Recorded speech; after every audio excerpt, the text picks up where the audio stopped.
This program is brought to you by the Center for a Sustainable Today.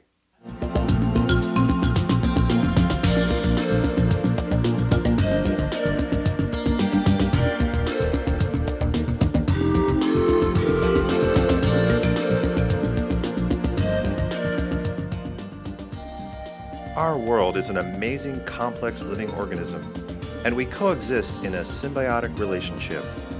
With this great power comes a great responsibility, a responsibility to ensure the future by taking steps to be sustainable today.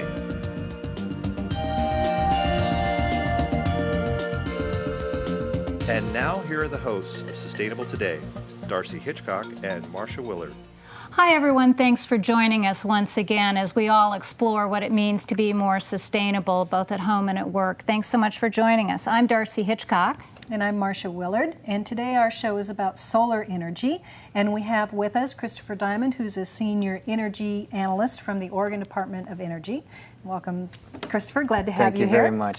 One of the things that I came up with was, or discovered, was the April 14th issue of Newsweek did a cover spread on energy or on the environment and leadership, and had a number of feature articles in it, but the one that caught my eye was one that was entitled 10 Fixes for the Planet, and it was a list of 10 things that we should do. Many of them were the things you'd expect, zero waste and things like that, but there were a couple of very intriguing technologies. Oh, like what? Well, one of them was something called a kite sail that they put on large cargo ships, because apparently cargo ships get this, 37 feet to the gallon.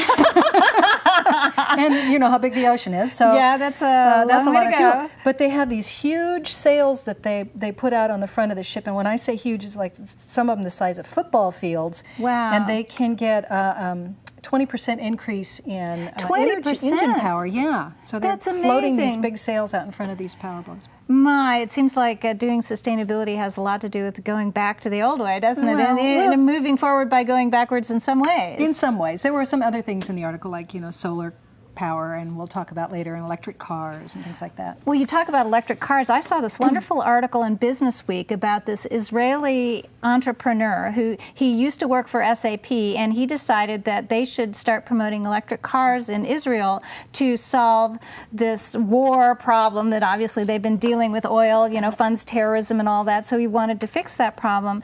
So he's put together all of this money and companies who will help build these cars, and he's working with the government to do various things to make all of that happen. But one of the cool things is he's realized that electric cars, one of the problems is the battery takes a long time to store up and to recharge. And so his idea is when you pull into that, quote, gas station, you just pull out one battery and put in a new one. You just swap batteries. Oh. Why should I have to wait for 4 hours for my battery to charge?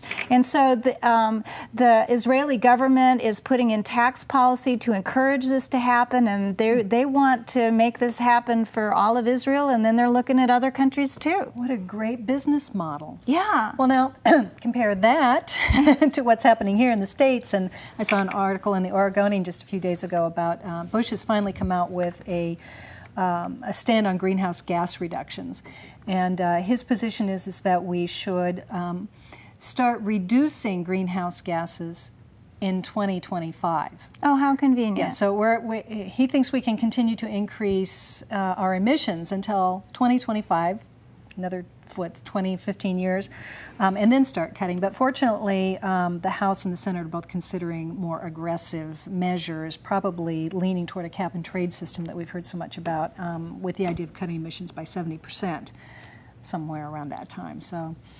Right. Well, there were a lot of news stories, in part because Earth Day happened last month. It fell on April 22nd, but in Portland, it's a week-long affair. At least. Yes. Over the weekend, City Repair hosted the Dance of the Dinosaur Earth Day Festival, and over 5,000 people cruised the booth selling green products, Dodge stilt walkers, and bobbed to the music at Overlook Park. Other organizations got into the spirit as well. The Sierra Club paraded electric cars, and Solve organized their annual cleanup. They had over 3,000 volunteers that gathered 300,000 pounds of waste, recyclable metal and yard debris, as well as invasive plants. Well, we always have fun with Earth Day in Oregon. But let's segue now to our topic tonight. And I want to introduce Christopher again. And Christopher, I want you to start by telling us about the Oregon Department of Energy and what you do for us. Well, the Oregon Department of Energy is a relatively small department. We have about 80 people. Our mission is really to find out how do we deal with our energy issues. We have staff that work on building energy efficiency for state and public buildings. We have staff that work on both the residential energy tax credit, the business energy tax credit, and a loan program. There are also folks that work on the facility siting. We're staffing to all the new power plants that are placed in the state. There's about a half a dozen staff that work on the cleanup of the Hanford nuclear site up in Washington. That must be lots of fun. So Well, you're in Oregon, but you helped to clean up that mess in Washington? Well, you got to realize that 2/3 of our population live downstream of the number 2 Superfund Yes, site. thank you for, And paying it's attention headed to this that. way. We'll let you know. The plume is headed this way. And then there's a group of about a dozen of us that work on renewable energy now. Oh, good. So, in this show, we've covered various forms of renewable energy, biofuels, wind in particular, and each has its drawbacks and its advantages. And solar is probably one of the sexiest forms of renewable. There's a lot of interest in it because it's abundant. The sun shines, thank you very much, on its own. But it must have its pros and cons, too. So tell us a little bit about the ups and the downs regarding solar. Well, obviously, it's not a resource that's available all the time. There are hours in the day where there is no sunshine on any one particular part of the planet. So it's times not of the year when it's less it's available a little to less than us. sometimes of the year. So the downside is that it's not going to be a resource that's going to be baseline power, as we call it. It's not going to be something that's going to be 24/7. But it is going to be available for meeting our principal peak daytime loads. One of the things I like to point out is that when we're achieving the full uses of solar, we'll be having our homes working for us when we're off to work. That is, they'll be providing the daytime energy that we need to run our offices and our retail and our industries. And you really think that, like 100% of the power or 40% of the power? Or Probably on the order, in my lifetime, of the order of 20 to 30% of the energy can come from solar energy. And we'll probably cover the topics of the different types of solar energy. Obviously, right now, some of the downside is that it is a little more expensive than fossil fuel resources. And the upside is also that it provides more jobs per delivered unit of energy than any other resource. And so that it's actually more has, it's much more of a distributed nature to it. Solar has got the ability to be not only everywhere, and even our worst solar climates compared to our best solar climates are only about a factor of 2 different in energy output. We must be the worst. No, not really. Really? Well, Alaska, where it's dark half the year. Well, consider, say, for instance, Juneau, and not to pick on Alaska or something like that, but they have about half the solar resource as Phoenix. And there are communities in and around Juneau, not Juneau specifically, where their cost of electricity is 3 times the cost of electricity in Phoenix. So Alaska is a better solar resource site than Phoenix. It's not just simply how much sun. Because it's the comparison between what they're paying now. Exactly. We want to find the resources that are the best fit to your needs. And solar's probably best is that it will be available to everybody on the planet. It's democratic that way. It's a very democratic energy resource. People often ask me if we get enough here in Oregon. In the Willamette Valley, we get as much as the southern edge of Germany, which is hands down the world leader in solar energy right now. They have it along the highways and stuff. I've seen pictures. They're doing highway stuff, they're doing buildings, open fields. All of that is going to emerge and develop as economies of scale keep growing. So why solar, why renewable, why now? You mentioned that it has some price disadvantage. Yeah, so if you're saying, well, why wouldn't we just do lower cost stuff now? Yeah, and wait for the technology to get better. Or, I keep waiting for my roof for the technology to get cheaper for me. All of our energy systems took time to develop. Our coal industry, our fossil fuel based, all these things took decades and decades to develop. The the infrastructure, and the technical know-how, the standards of practice, all of that. So even if we decide we want to do a renewable energy mix, wind, solar, everything, each of them is going to take a decade or two from when we become a committed state to really go after this, for them to fully mature and become something that's a standard offer available, and we don't have to do any kind of custom. Now, how do you do that? What is that issue? So we're really thinking about this in the context of where do you want to be in 20 years. Right now, solar is 1/8 of 1% of the electricity in the United States. That's pretty pitiful. Yeah, it is. It'll take many, many doublings before it results at 2-3% of our energy mix. And by that time, I think we're going to really need it. Where in Oregon is solar happening a lot? What's going on in the... Yeah, it is happening on all corners of the state, and I'm fortunate enough to be able to see the breadth and width of it from on an Eastern Oregon John Day, which is one of the largest renewable energy fairs happen each year at the end of July at the John Day Fairgrounds, the Sol West Renewable Energy Fair, to just 2 weeks ago, one of the largest business-to-business events, the Northwest Solar Expo, happened here in Portland. A lot is certainly happening in Oregon that bodes well for development of an industry. When we asked you what's happening, you talked about fairs, but what about installations? What about real on-the-ground using it stuff? I think that's a good question. The issue is where the fairs are happening and where the technology is being actually used. And so, we're seeing it in off-grid homes, we're seeing it on rooftops, we're seeing it just in south-facing windows on homes throughout the state. Not any great widespread use, but kind of that early development kind of stuff. There's another thing that's also happening is that we've developed an approach that's going after not just installations of solar, but also the manufacturing of the equipment. As if when you think about this, we could certainly just continue to import our fossil fuels, and if the net result is to say, well, let's turn to solar and then import the equipment, we haven't changed the macro equation a whole lot. So change the economics. The economics of it means that we actually want to manufacture it here, actually be exporters of this technology. We have a really good sort of core-based job skills in a lot of these sectors that we can go after. With a high-tech industry. It's high-tech very industry. relevant. Very relevant. Consider for a moment that Oregonians are spending over $12 billion a year on energy this year. That's for transportation fuel, aviation fuel, electricity, propane, diesel, all that stuff. $12 billion? And most of that money is just going elsewhere, right? Right. That's something on the order of twice what we're spending on individual taxes in the general fund and the lottery fund dollars per year. Next time somebody complains about their income tax, we're just saying... Yeah, I mean... Where do you put it in perspective? Where do you want your money to go to? I guess maybe the question would be: you're going to spend your money on energy. Would you like it to spend money on an industry that's intrinsic to the state, or if we're buying fossil fuels, we're exporting our money? It's a net loss to our state. It's an economic hemorrhaging, if you will. And my taxes, part of those taxes go to support things like the energy tax credit that you'll talk about later. Pay teachers' salaries. There are lots of things, and all those dollars are kept circulating in our economy. So those are the kinds of things that really, when I think about the investment the state is making and the legislature has made commitment to, that's actually creating an awful lot of sort of churn and development within the state that has long-term, really large value.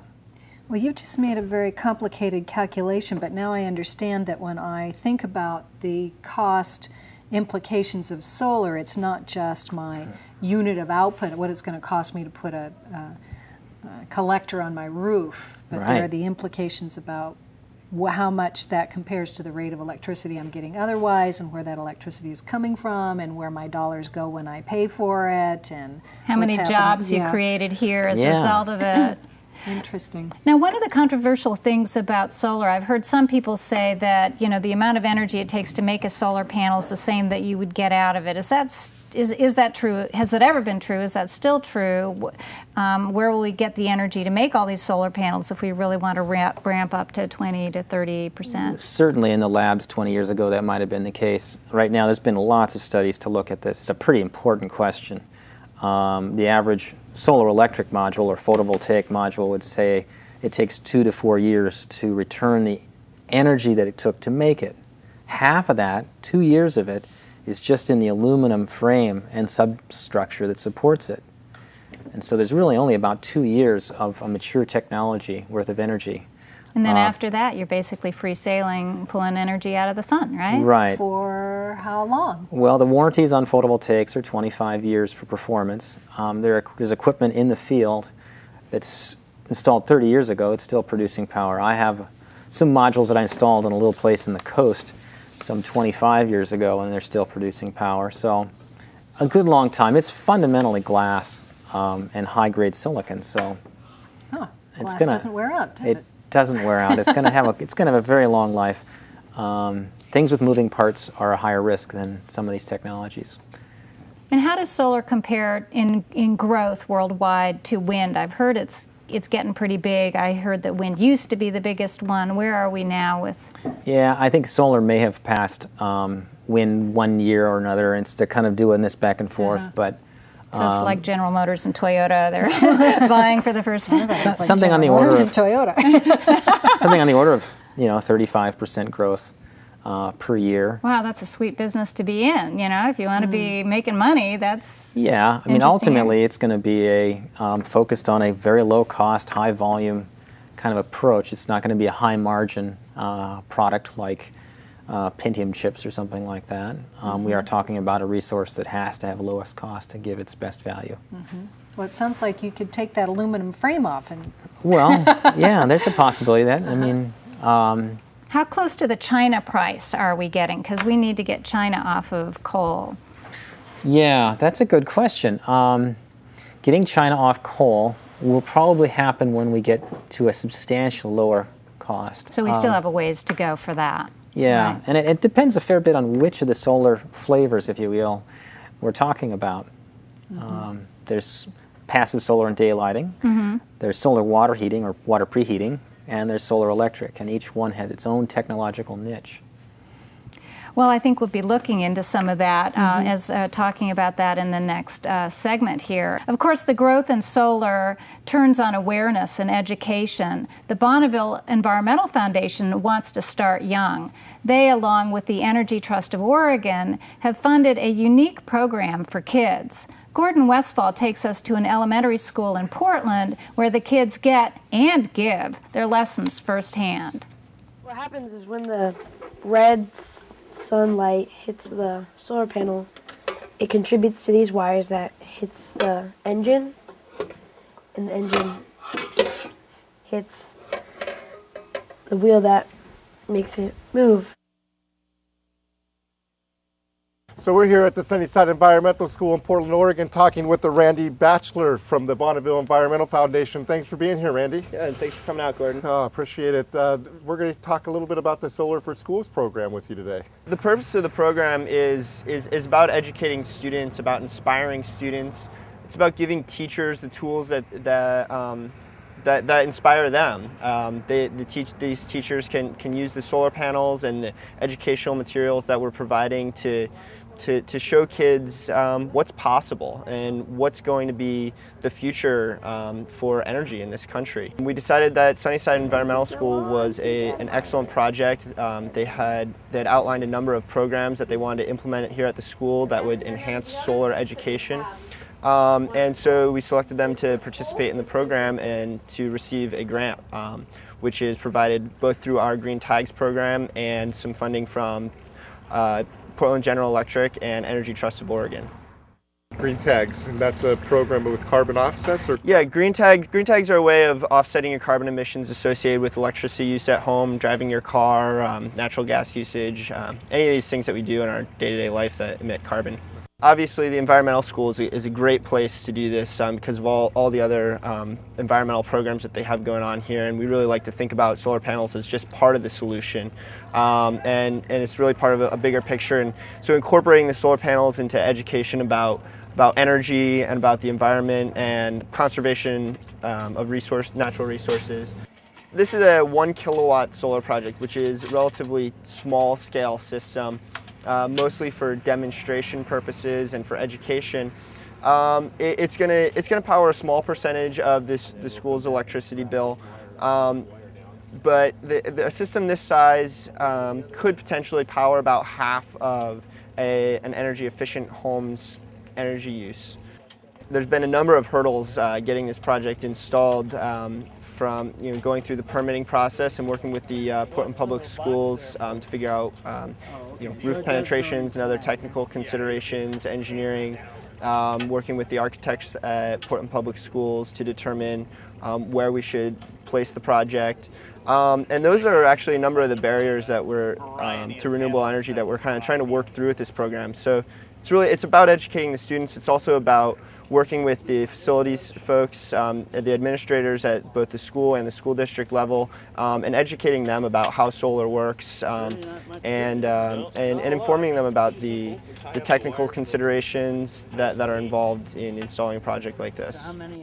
So the PV system is grid tied, so it's connected to the electrical system inside the school, connected to the AC distribution panel in the school. It's on the school side of their electric meter, so the amount of electricity that's generated by the panel reduces the amount of electricity that they pull from the grid. There we go. Those are the actual wires themselves. Now he's taped up the ends on these because if they're plugged in up there, they're live now. Oh, yeah. Anytime the sun's shining, there's electricity on those. So the sun energy, solar energy, goes onto the panels, and then the DC breaker, and then it sends the direct current into an inverter, and then that changes it to AC, and then that's the kind that comes out of the outlets, and so then we see the production meter, and that shows us what we've done, and then we go on to data monitoring. There's a data monitoring system connected to the PV array that measures the energy output. And the energy data is then uploaded to the internet, where it's available to be viewed on our website, the BEF website, as well as the Solar for Our Schools website, and that's www.solarforOurschools.org. And teachers can go onto that website and download the data and analyze it, and we have educational activities that use that data to understand how solar works and what the effects are of different kinds of weather conditions and how much energy is produced at different times of the year and things like that. Along with the energy monitoring, we're going to be providing an interactive kiosk that's going to go in the main hallway of the school here. And that kiosk, it displays the live data of how much energy is being generated by the solar panels, and also provides information about renewable energy, different kinds of renewable energy, and what people can do to conserve energy at home, at work, and travel and so forth. What's great about being here at Sunnyside today, this solar installation comes right on the heels of a program called the Energy Challenge, where Sunnyside was one of 15 schools to participate in a 3-month-long energy conservation campaign.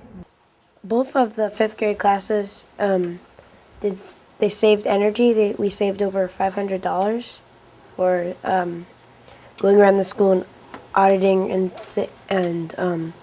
telling the classes to, maybe if they're not in the room, put their computer to sleep and try to use less lights. Not only is this going to be an issue that every student in school right now will deal with, but all of these students go home to homes throughout the region and talk to their parents and talk to their families and talk to their neighbors about energy conservation. And when we talk to kids about why they should conserve energy and how they conserve energy, they talk to everybody else, and it's a really great way to diffuse information and enthusiasm throughout the community. They go home and they say, "Dad, we gotta change our light bulbs. We need to put in compact fluorescents to save the environment." And who can turn that down? Who can reject that kind of enthusiasm? So. Gas, coal, oil, those are all providers of electricity. Is it just going to last forever? Not oil. And no. Yeah, it's not. No. No. So that's why we need the solar panels. So at least we can keep the amount that we have already. We have this great opportunity in the sun, and it would be bad not to use it. It's a waste. Yeah. Coal. Very big. Thanks, Randy, for having us come out and be a part of this project today. Appreciate it. I appreciate the opportunity to talk to you about it. Awesome. Thank you so much. I'm Gordon Westfall, bringing you the tools to be sustainable today.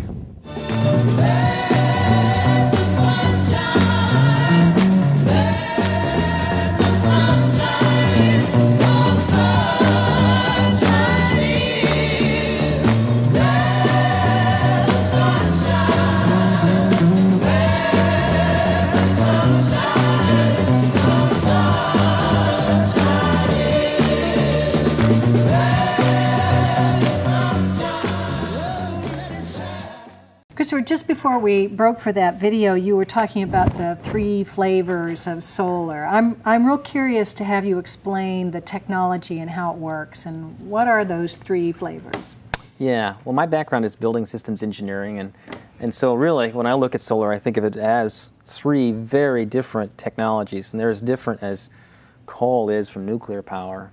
Solar passive and daylighting is just that. It's windows on your building that allow sunlight to come in and do heating and lighting offset.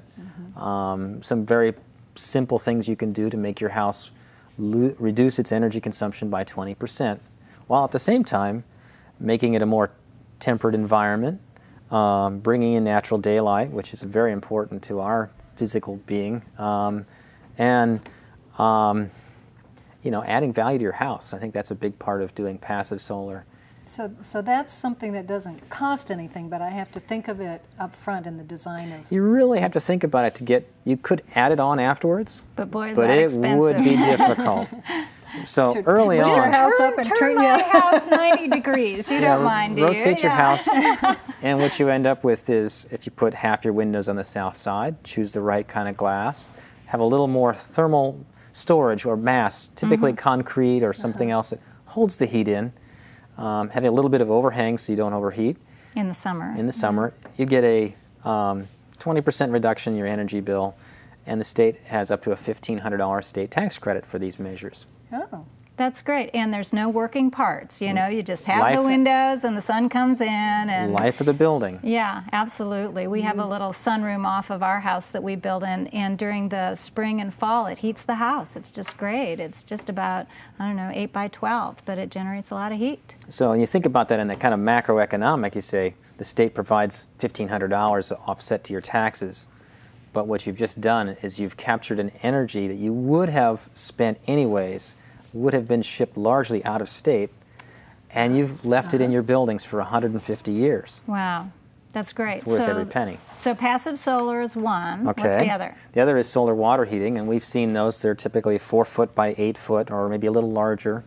Glass and copper panels. Some of the new technologies have evacuated tubes. They're a water preheater. Year-round, we have hot water energy needs for heating and washing and dishwasher and everything.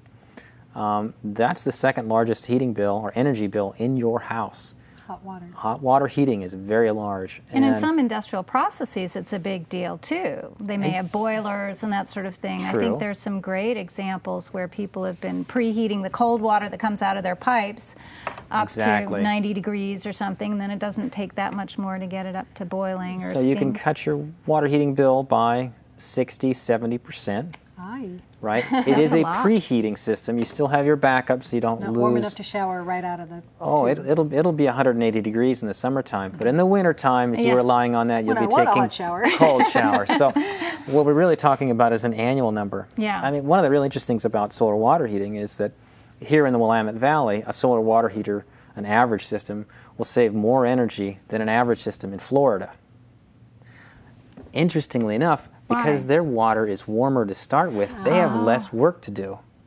So the energy that you save, what you really are after is kilowatt hours or BTUs. Sure, So here you're paying this money and we're getting better return, even though our solar resource is slightly less than theirs. Interesting. That's fabulous. And then there's, of course, the photovoltaics that everybody thinks about when you talk about solar that generates electricity. And I'm sorry I didn't bring a little sample or something, but photovoltaics is a semiconductor device. Same kind of thing that the Pentium chips are made out of. It converts sunlight directly to electricity, the highest value energy source we have. The typical systems are 12 to 20% of the sunlight is converted to electricity. Now a plant, like a tree, converts 1% of the sun's energy into stored energy. So photovoltaics is actually not only delivering a very high purity, useful energy resource, it's doing it at a very high conversion ratio. People often want to know, when is this stuff going to get cheap enough that I can afford it? And with every doubling of manufacturing since the mid-'80s, we've seen a drop in price of 18 to 20%. So if we need to get the price reduced in half to be really generally affordable, we need something on the order of 3, maybe 4 more doublings. So let's talk about the technologies, because oh my gosh, these companies doing solar stuff, they seem to, the stock prices go up and then they go down, and something that's hot all of a sudden isn't, and then the promises about, oh, thin film's just around the corner, and then it's always just around the corner. So where are we with the cool technologies regarding photovoltaics in particular? Well, photovoltaics, and then I'd love to hear you also speak to the molten salt, the capturing the heat. The larger scale stuff. So photovoltaic technologies are really just incrementally improving. The stuff that's actually on the market right now was in the labs in 1986. So it's taken a while for them to get them. But remember, when we were dealing with like your 486 computer, they were already working on the next generation Pentium long in advance. The cycle is speeding up a little bit because we're getting faster and faster development cycles. But and more money being thrown into this. We had a clean tech person on talking about the amount of money that's going into There's a lot of money. And it is expensive to develop these big technology solutions, but everything seems to be incremental. I don't see anything that's going to break down the doors.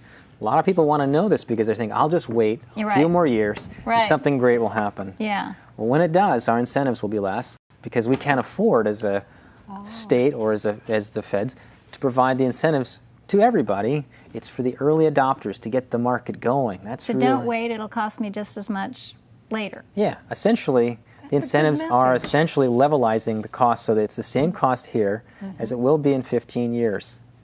You're going to spend the money anyways. When do you want to do it? Interesting. When can you do it?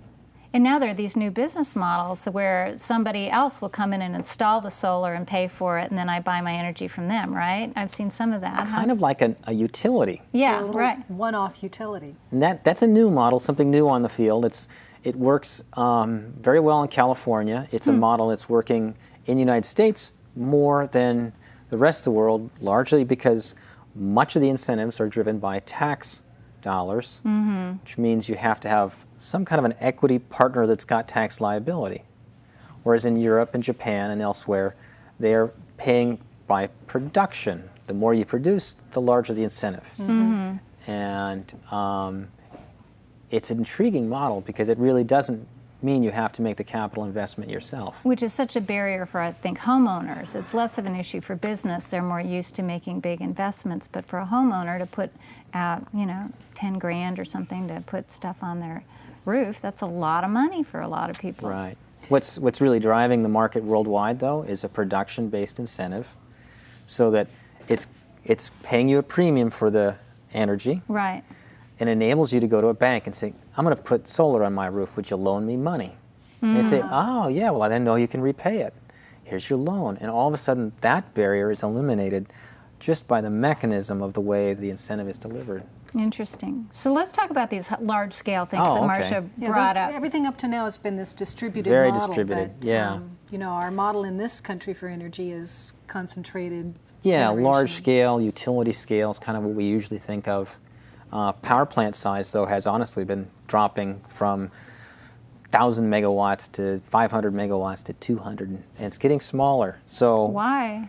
Just by the utility's nature of not wanting to put all their eggs in one basket and do all that all at once.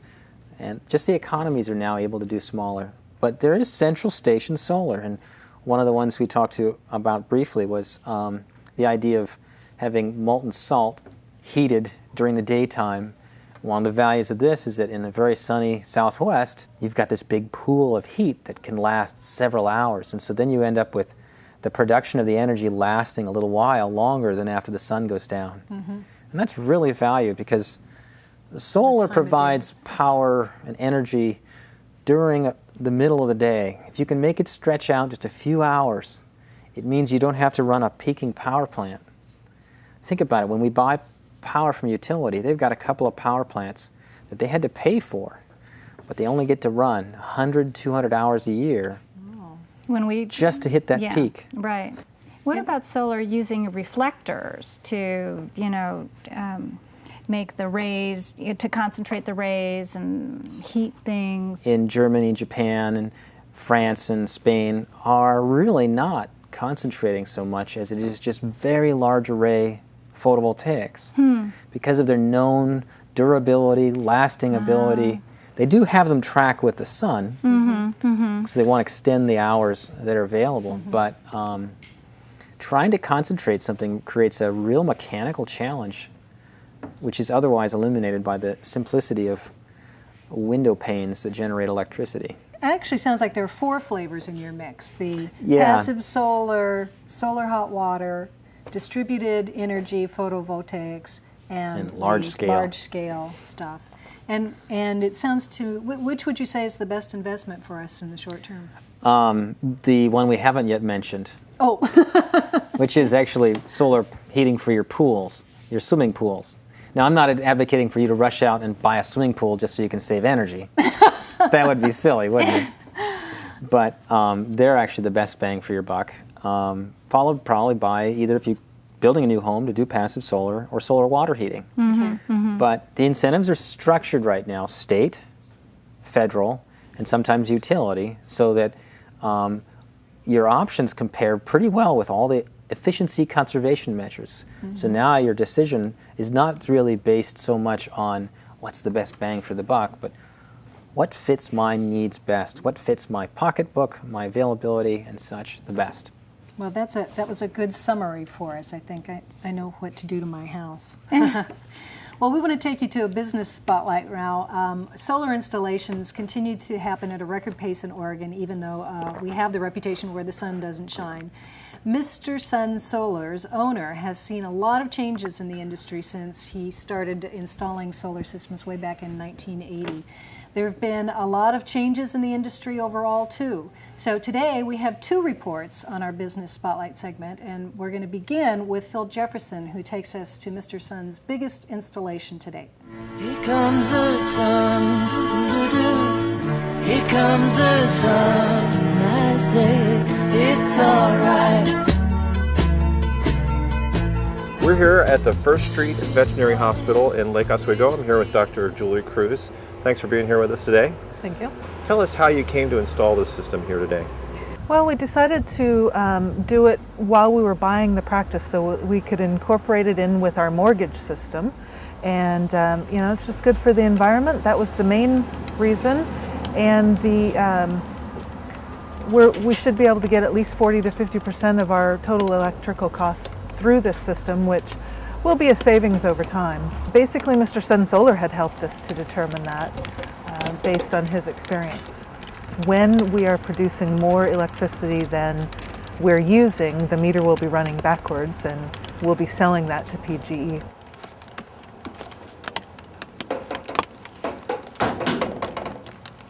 My understanding with the solar panels is that they will provide some shade on the roof as well and also some air cooling underneath of them. So we should need less air conditioning to keep the building cool in the summer as well.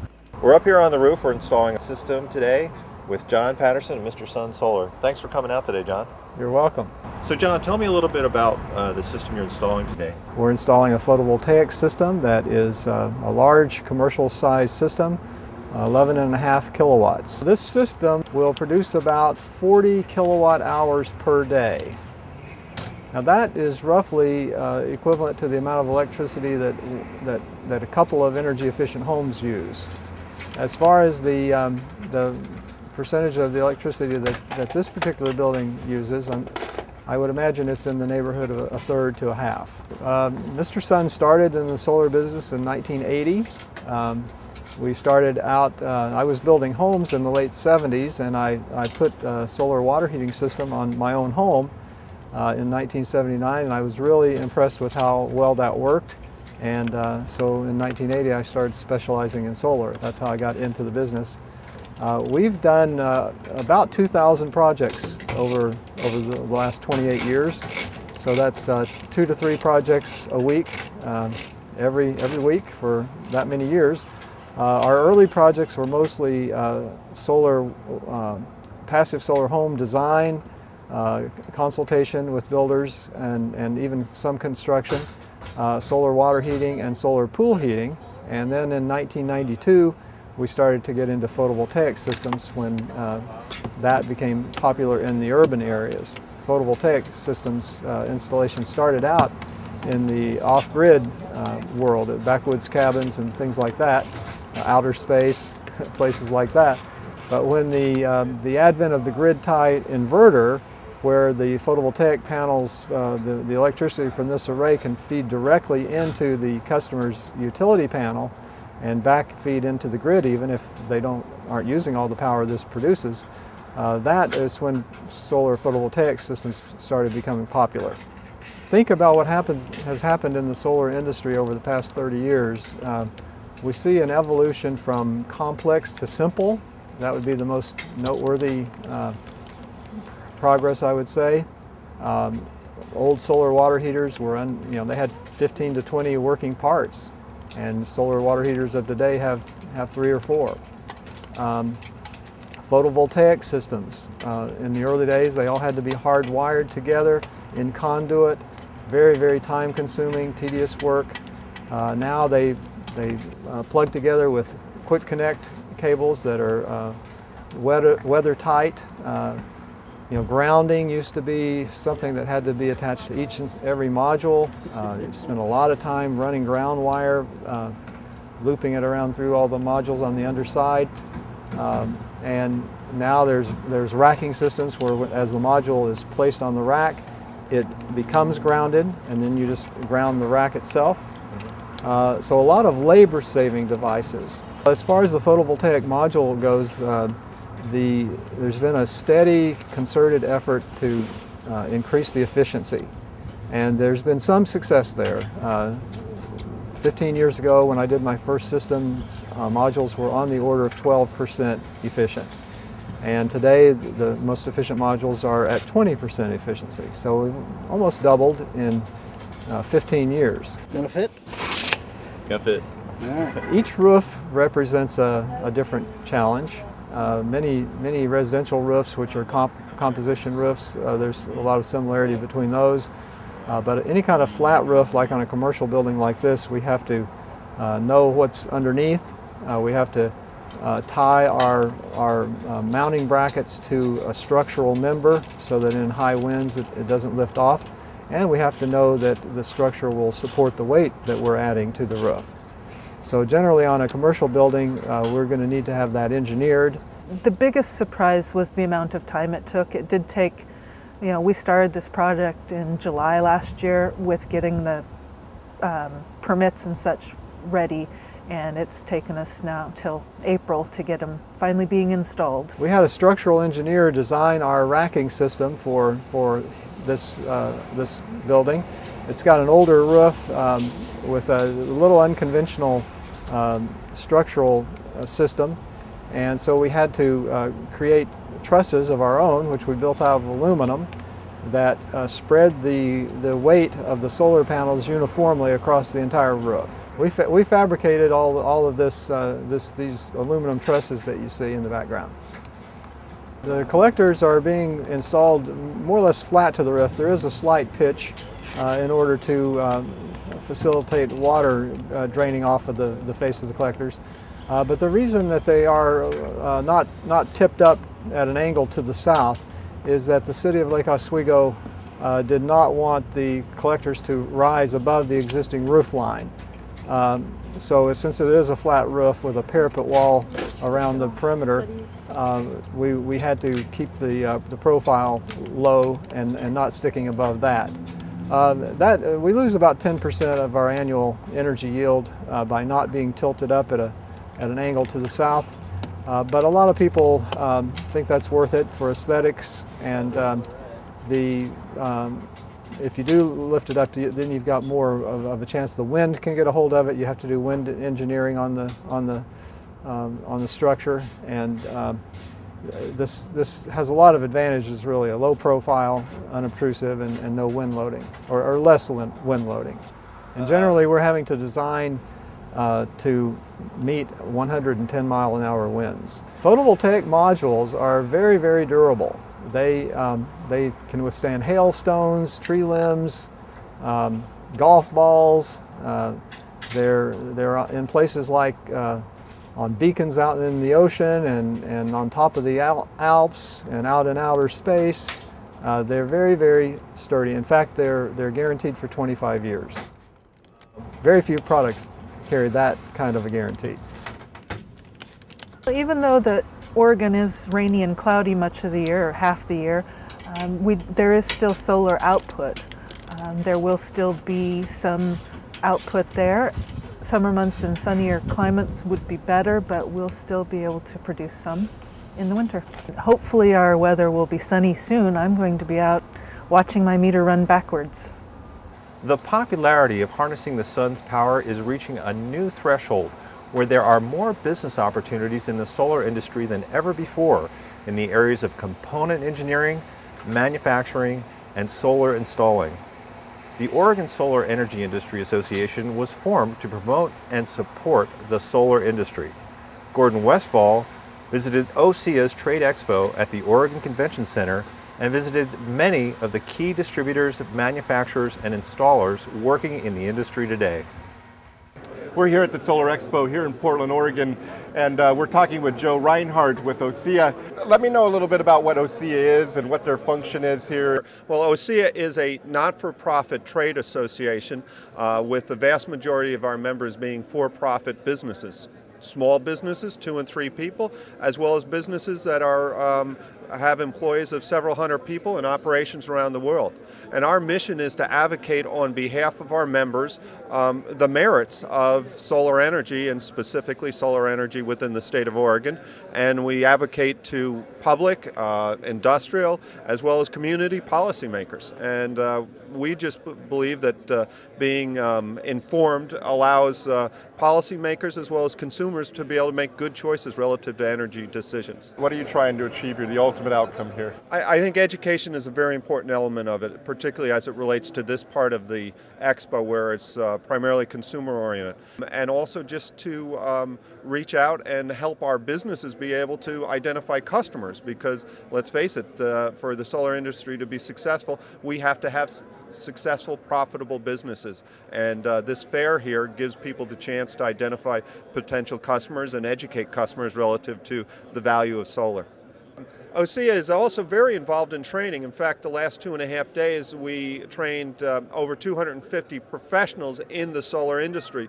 One of the keys to a successful and growing solar business is to have extremely high quality product and high service and delivery of that product. So we have a number of different licensing requirements for those people who practition in the solar industry, as well as continuing education requirements for those who are licensed to do so. And so what we did in the last 2.5 days is give these individuals the opportunity to come here, sit in a classroom environment, and gain the necessary classroom credits towards those licenses. Many of the licenses also require practical experience in the field under a journeyman type of arrangement, as well as they require continuing education. So it was a very busy few days from Wednesday through Friday. Solar is becoming more mainstream, but I'm wondering about the educational aspects, the engineering aspects of things, the jobs availability and how that's going on and what the future looks like. Well, once again, Oregon's been a true pioneer in developing programs for solar. For several years, we've had apprenticeship programs for people to gain the licensing necessary for installations.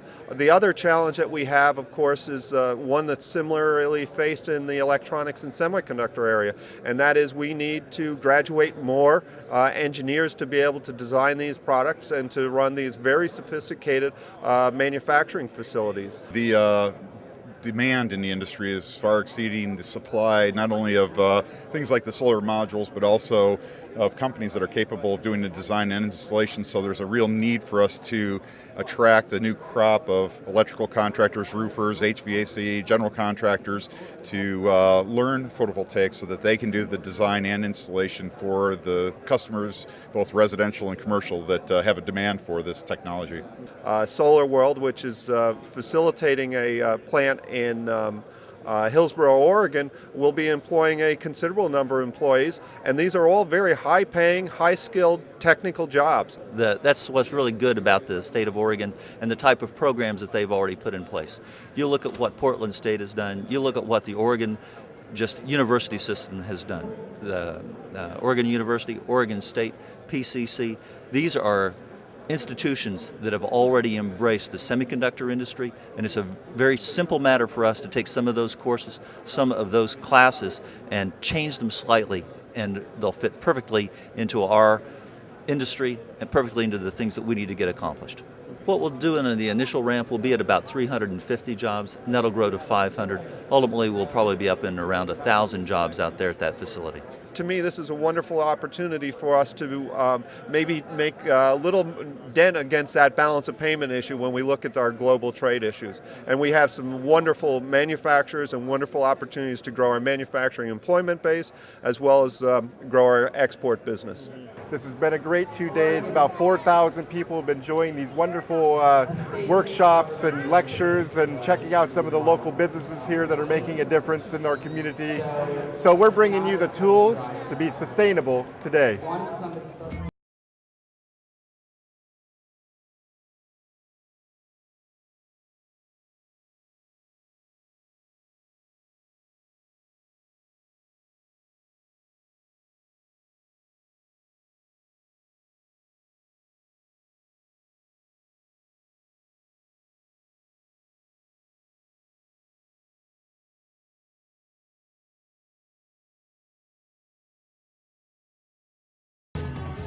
Well, this is the point in the show when we talk about what you can do to take action on our topic. This month's topic is a little bit different, but we have some suggestions if you're considering changing your relationship with your energy provider.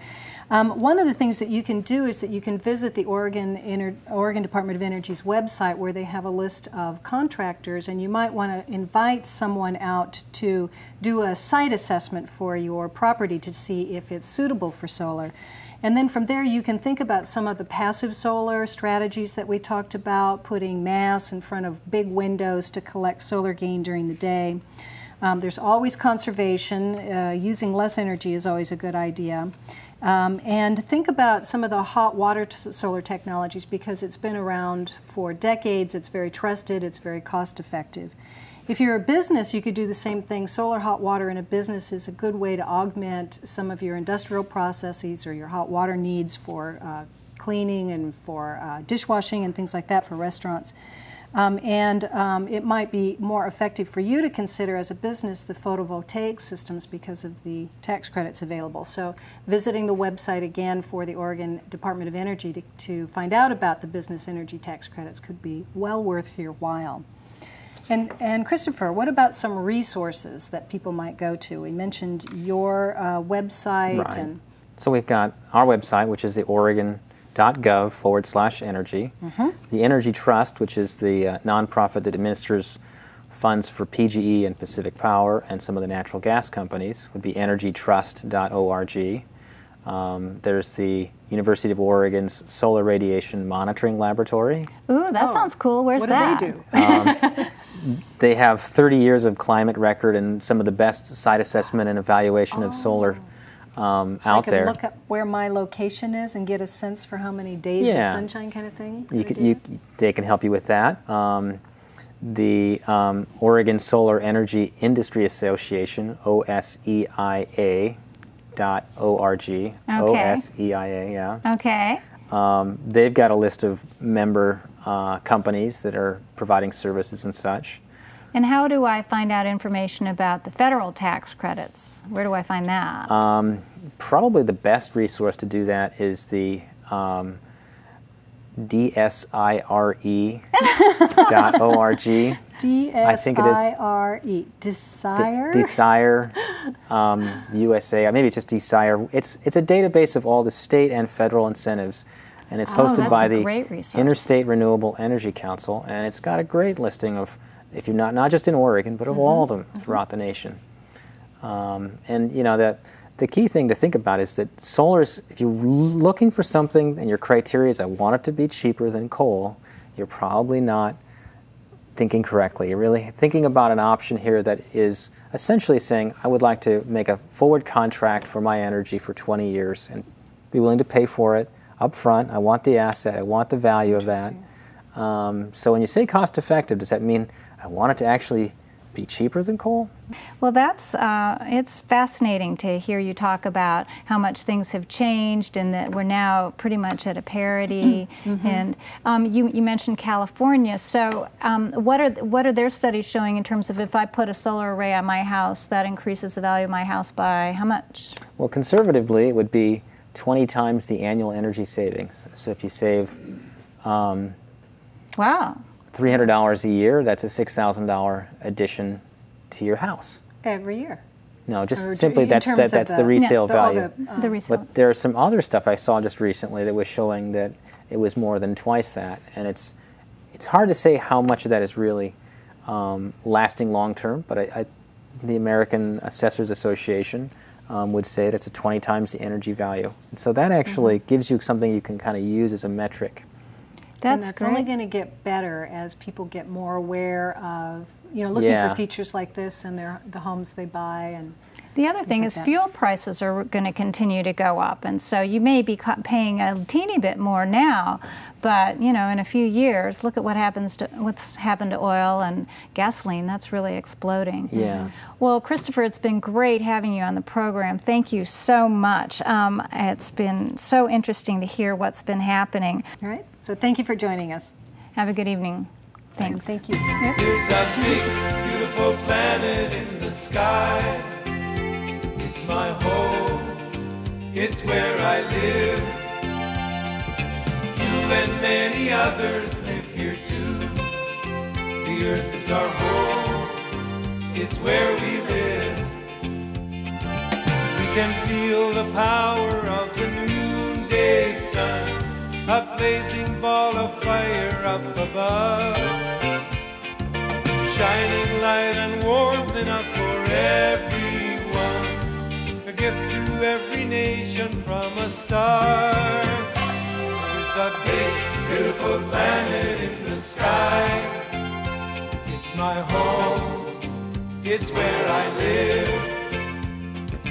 You and many others live here too.